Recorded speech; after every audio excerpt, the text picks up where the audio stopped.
what would you say if you saw someone now, say they're 20 or maybe they're 30 or whatever age, doesn't matter, but they don't have a lot of money right now. Let's say they're just making a normal amount of money, right? Yeah.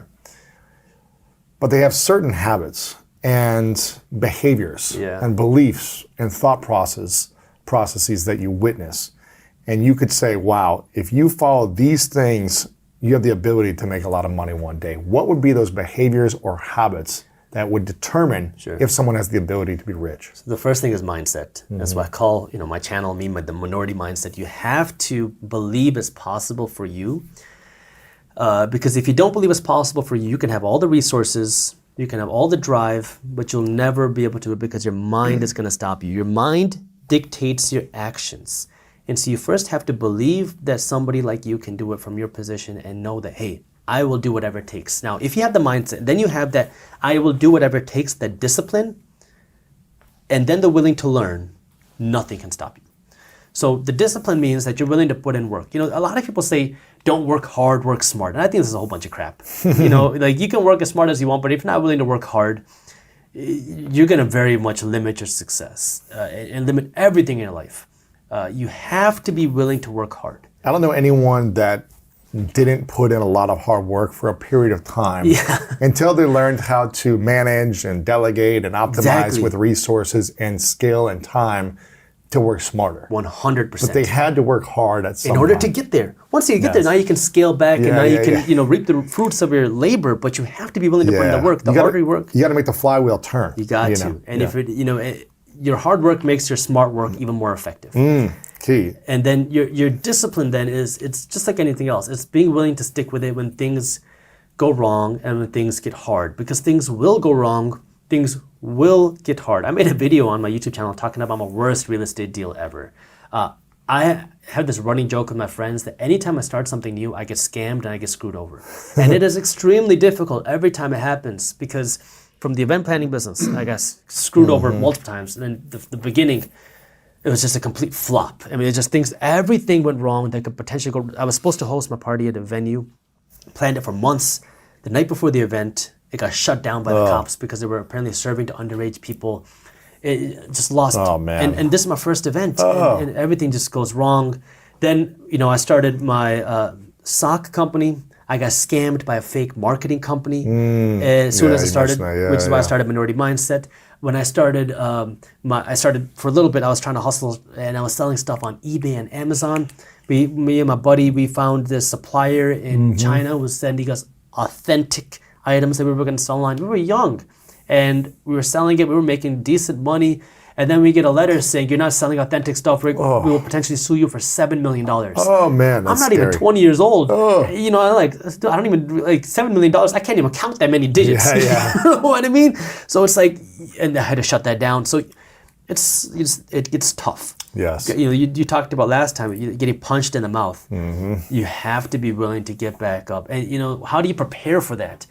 Maybe go and get punched. Go to a boxing class. Get uncomfortable. Do something that puts you out of your comfort zone, even if it's not directly correlated. I try to do that. I've joined a boxing gym here in California. I'm not the best boxer, just to get in shape, but you get uncomfortable. I joined my acting class. That was really uncomfortable for me because I'm like this kind of nerd. I went to school. I was supposed to study hard in school and do all this stuff, and now here I am trying to figure things out. Edit and fit in, but I made friends. Everybody's so friendly, and you get to meet more people, and you put yourself out of that comfort zone, and I think that will help you in other places as well. So it's not always finance. We talk about this where we live a human life, right? It's not just my bank account. It's I'm a human first. My bank account is one aspect of my life, right? And you have to be able to live as a human. That way you can actually enjoy your bank account. Absolutely, man. Right? I mean, you can have $1 million, $10 million if you're miserable. Who cares? Exactly. So you talked about the right mindset, the right discipline. The third thing was? The right mindset, the right discipline, and the right work ethic. So the willingness to learn. You have to be willing to learn. And if you're not willing to learn, you're not going to be willing to grow because you have to be willing to challenge your beliefs. And I think that became significantly easier for me once I started learning about money, because I realized everything I was told was wrong about money, from loans to banks, to schools, to your job, to investing. When I realized that everything that I was told was wrong, that's when I was like, man, I don't think I know anything right. So it was very easy for me to start learning and listening to contradictory points of view. But you really have to be willing to listen to things that don't agree with one another. And that's in the middle is where you find intellect. Yeah, that's where you find where your best education comes. And so if you listen I listen to audiobooks. I'm not a very good reader. English is my second language, right? So I'm not the best reader, but I listen to audiobooks. And it's funny because I have books that will completely contradict one another just so I can learn from different points of view. I read Donald Trump's book, and then I read Barack Obama's book. I read the Communist Manifesto. I read the Capitalist Manifesto. Right. You read books that are completely opposite. That way you can explore different points of view and understand and solidify your thoughts and just be more educated because otherwise if we grow up with just one belief the entire time and we don't see another side of something or another extreme potentially, then we're always going to think life is that specific way as opposed to being open to seeing what other people think about, whether we agree with it or not, just learn it. And it's so much more important now because of social media. Yeah. And I know you know this, but you go on Facebook, Instagram, YouTube, anything. If you start watching one type of content, what are they going to do? They're going to feed you more and more of that exact same thing. And then all of a sudden you go down this rabbit hole where you think everybody thinks like you. Anybody who doesn't think like you is wrong. They must be dumb. They have no idea what they're talking about. But you have to. It's so much harder now, which is why it's so much more important. But you have to be willing to break out of this hole and start learning something else and be willing to challenge your own beliefs. And that's where you will become smarter and you'll find more opportunity and you'll solidify your own beliefs on whatever it is that you believe in. Absolutely. Those are good habits. What would you say are the three biggest myths about money that you've debunked over your time of learning about money that maybe you grew up thinking it was one way, like you were talking about loans and banks and all these different things? What are three myths about money that you've found out were not true? Well, the first thing that I would say, I don't know if it's a myth, but I would say that the first thing everyone has to understand is what money is. And I don't mean in terms of in terms of wealth, but money is just paper. It doesn't make you a good person. It doesn't make you a bad person. It's paper. And we talk about all these insecurities people have with money. I grew up being told, don't talk about money, don't worry about money, don't stress about money. Yet here I am seeing my parents work their butt off every single day. So trying to make money. And it doesn't make sense. How am I supposed to not worry about money? And you want me to become a doctor because you read those, if you go to those career fairs, they show you the different careers, right? And doctor is always number one, the highest income. So why am I doing this if it's because of the income instead of because I love it or do something that I love? Why not? Or because I want to help people. Yeah. You want to save lives. Exactly. Yeah. And what's crazy is if you understand money, you become financially educated, you're willing to talk about it. Well, now you can be financially stable doing whatever you want. If you're enjoying this video and want to take your investing to the next level, I want to remind you that I put together a free investing masterclass where I walk you through how you can get started as an investor and find hidden investment opportunities before everybody else. It's a completely free masterclass, and when you register, you'll also get access to Market Briefs, which is my newsletter for investors, completely free, complimentary as a bonus. So if you want to get the investing masterclass and Market Briefs all for free, all you have to do is click the link down in the description below to get it. And you can follow something you love and still be financially okay because we assume that you have to have this in order to make money. You have to have this job in order to make good money. You have to have this career if you want to be financially stable. But that's a complete lie. Yeah. But that goes down to us being willing to talk about money. And I talked about this in our last interview. But money is one part of our lives. And the reason why people are scared to talk about it is because we're insecure about it. And that's because we don't understand how money plays a part in our lives. It's one aspect. I say that there's four. You have to be physically healthy, mentally healthy, spiritually healthy, and then financially healthy. If you're not financially healthy, well, it can make everything else much more miserable because you can't pay your bills. But if you're financially healthy, you're rich, but you have nothing else, more money just makes you more miserable. So you need to live a holistic life and understand how money plays a part in your life. That way, the finances can have the biggest power. And then you understand that more money just amplifies who you are. It's like fire. It's like fuel. It fuels your fire. If you're a good person and you have more money, you have a tool to do more good.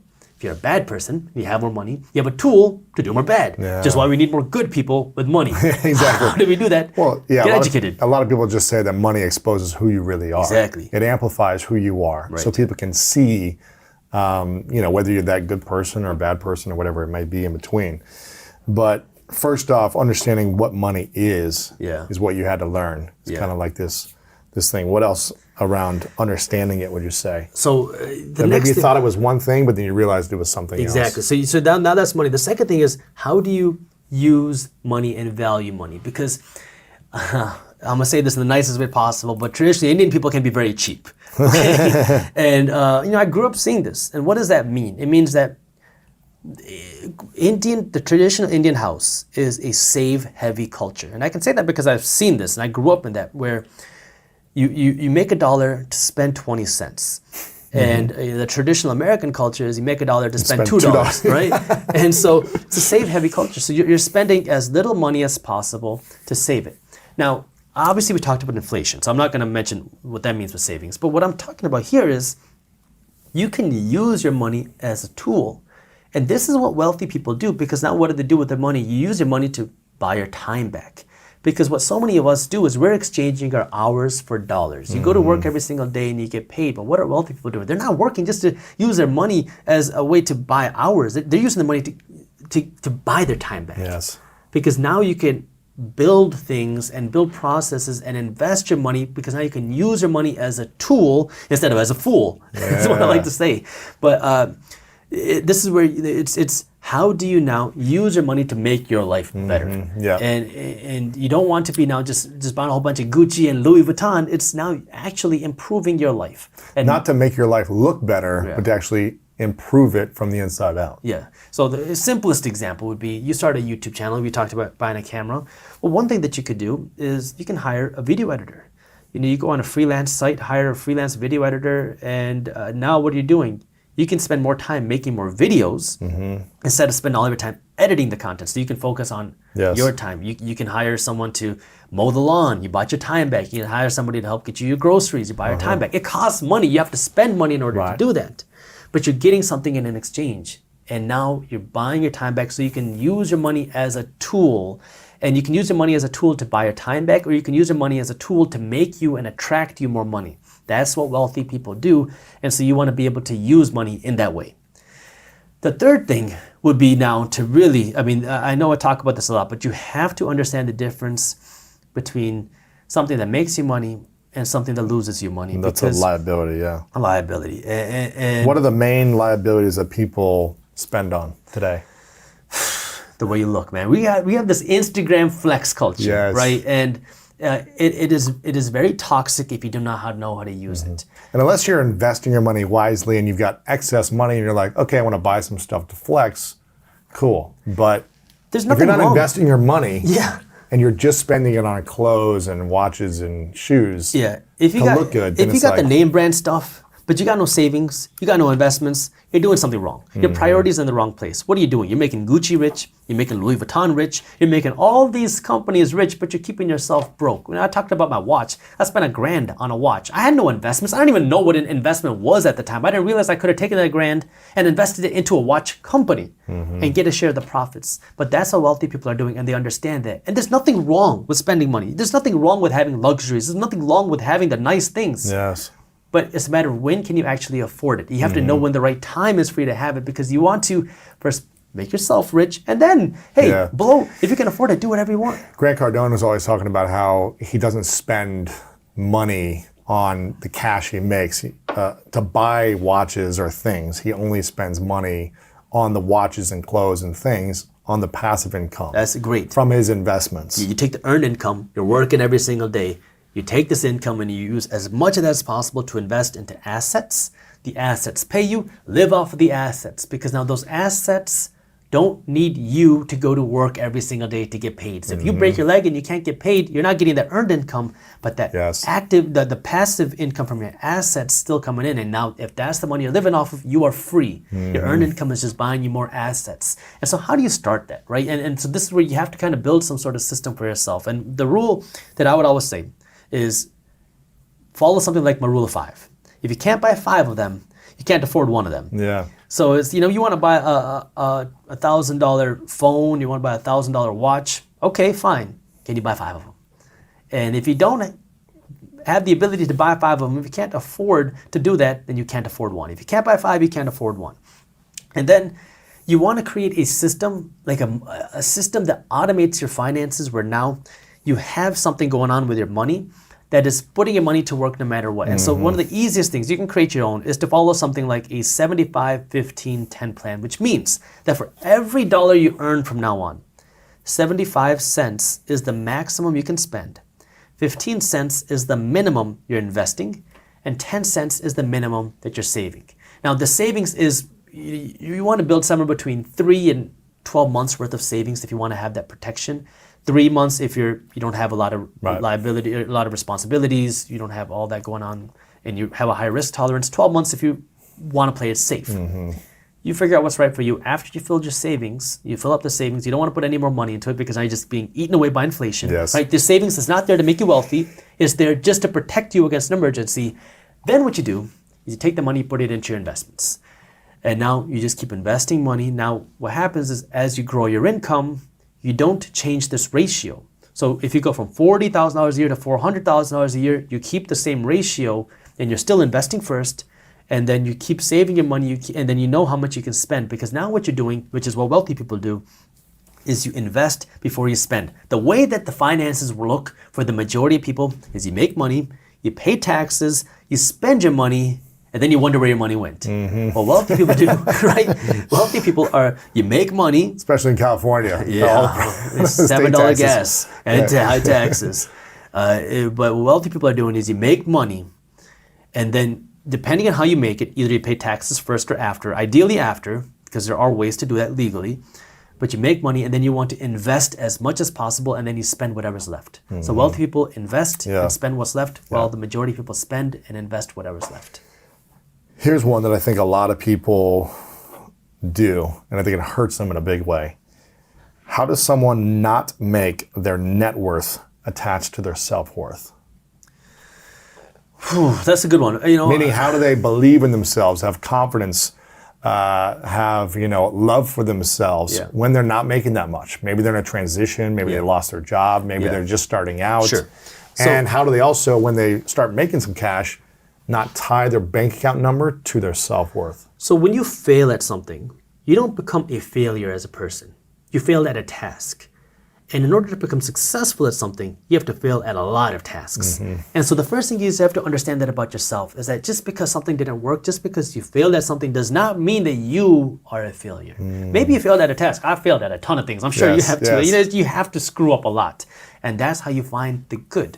So now when it comes to net worth, if you want to be completely honest, your net worth is pretty useless. It's a worthless number. It means nothing. It means less than nothing, because what is net worth? It's a paper number.